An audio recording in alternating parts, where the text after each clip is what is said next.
नमस्कार, स्वागत है आपका। एनडीटीवी देख रहे हैं आप। मैं हूं ताबिश हुसैन और सबसे पहले आपको स्वतंत्रता दिवस की ढेर सारी शुभकामनाएं। खबरें क्या हैं इस वक्त की सबसे बड़ी, वो आप पहले यहां पर जानिए। कांग्रेस मुख्यालय में ध्वजारोहण के दौरान विवाद की खबर सामने आई है। यहां पर बीजेपी का आरोप यह है कि सोनिया गांधी ने पूरे वंदे मातरम पर ऐतराज जताया। दरअसल कांग्रेस मुख्यालय में तिरंगा फहराया गया और इस दौरान वंदे मातरम भी पूरा गाया गया, लेकिन उस वक्त असमंजस की स्थिति बन गई कि जब सोनिया गांधी पूरा वंदे मातरम गाने पर टोकती हुई नजर आई और रोकने की कोशिश की। वहीं कांग्रेस ने इन आरोपों को खारिज किया है। बीजेपी के वंदे मातरम गाने से रोके जाने के आरोप पर कांग्रेस की सफाई सामने आई है। कांग्रेस का कहना है कि सोनिया गांधी तो कांग्रेस अध्यक्ष खड़गे को कुर्सी देने के लिए कह रही थी, क्योंकि वो काफी समय से खड़े हुए थे। अब ये दो तस्वीरें जरा आप देखिए उस वक्त की जब ये कार्यक्रम हो रहा था। एक तस्वीर आपके सामने जहां पर लाल किले की प्राचीर से प्रधानमंत्री ने ध्वजारोहण किया, तिरंगा फहराया, और दूसरी तस्वीर आप कांग्रेस के ऑफिस की देख रहे हैं जहां पर वंदे मातरम गाया जा रहा था जब झंडा फहराया गया। और इसी को लेकर विवाद यहां पर खड़ा हो रहा है कि सोनिया गांधी टोकती हुई नजर आ रही हैं, जिस पर बीजेपी सवाल खड़े कर रही है कि यहाँ पर वंदे मातरम गाया जा रहा था और सोनिया गांधी टोक रही थी। लेकिन इस पर कांग्रेस की सफाई ये आई है कि वो कुर्सी देने के लिए कह रही थी, क्योंकि काफी देर से मल्लिकार्जुन खड़गे वहां पर खड़े हुए थे। अब इस पूरे मामले पर देखिए आप, पूरा जो विवाद है उस पर कांग्रेस नेता शकील अहमद ने बहस को आगे बढ़ाते हुए कहा कि वंदे मातरम के 2 स्टेज गाए जाते हैं, 2 स्टैंजा गाए जाते रहे हैं। अब इस पर सरकार ने नई परंपरा शुरू की है। देश के बहुत लोग बाकी स्टैंजा को नहीं मानते और इस मामले में कांग्रेस को अपने वैचारिक पटल से पीछे नहीं हटना चाहिए। आगे उन्होंने कहा कि मुझे ऐसा लगता है कि हमारे नेतृत्व में बाकी के स्टैंजा पर आपत्ति जताई, जो मुझे अच्छा लगा। क्या पूरा घटनाक्रम? कांग्रेस पार्टी इस देश को वैचारिक पटल पे ले जाती रही है और संघर्ष वैचारिक है।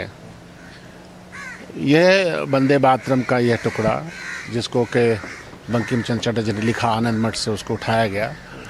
इस पे बहस हुई, 1937 में बहस हुई। जवाहरलाल नेहरू जी की अध्यक्षता में इसको रिजॉल्व किया गया, पार्लियामेंट ने अडॉप्ट किया कि इसके जो 2 स्टैंजे हैं वही गाए जाए, वही गाते चले गए।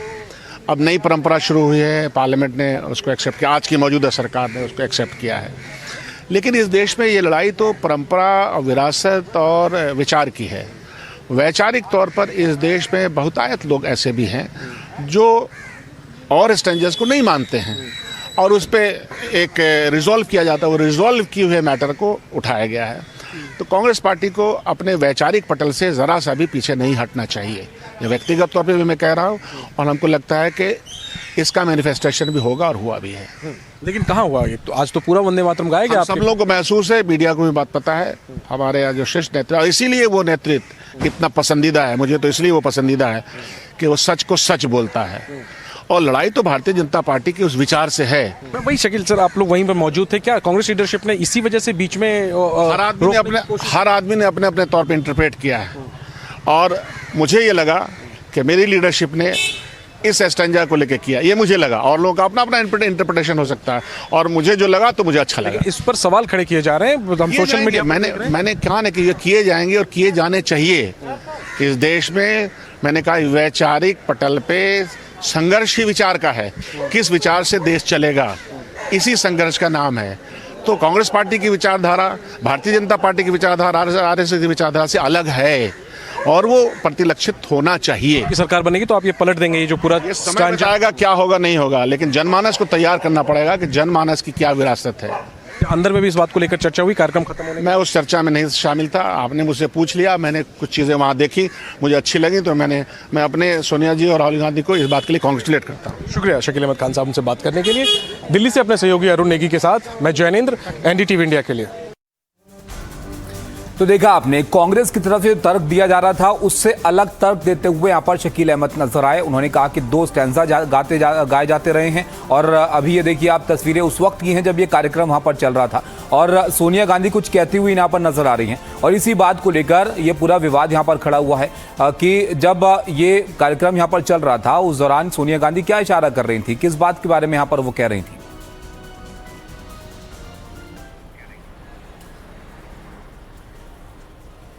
देखिए इसके बाद मल्लिकार्जुन खड़गे भी यहां पर कुछ कहते हैं और इसी को लेकर जो कांग्रेस का कहना है वो ये है कि क्योंकि मल्लिकार्जुन खड़गे काफी वक्त से खड़े हुए थे तो उनको कुर्सी देने के लिए यहां पर कहा जा रहा था, लेकिन बीजेपी ये कह रही है कि यहां पर वंदे मातरम जो है गाया जा रहा था, उसको लेकर ऐतराज जो है वो जता रही थी सोनिया गांधी। तो ये दो तर्क हैं जो इस मामले पर यहां पर आ रहे हैं और इस कार्यक्रम को लेकर अब यहां पर विवाद भी खड़ा हो रहा है और सियासत भी इस पर जमकर हो रही है।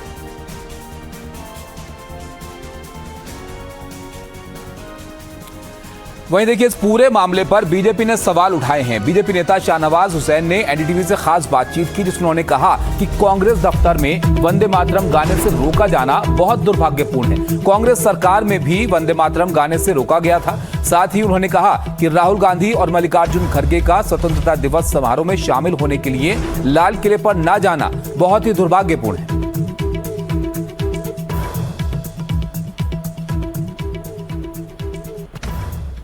सर, एक और वीडियो भी आया है कि कांग्रेस के दफ्तर में जब वंदे मातरम चल रहा था तो उसको रोकने की कोशिश की गई।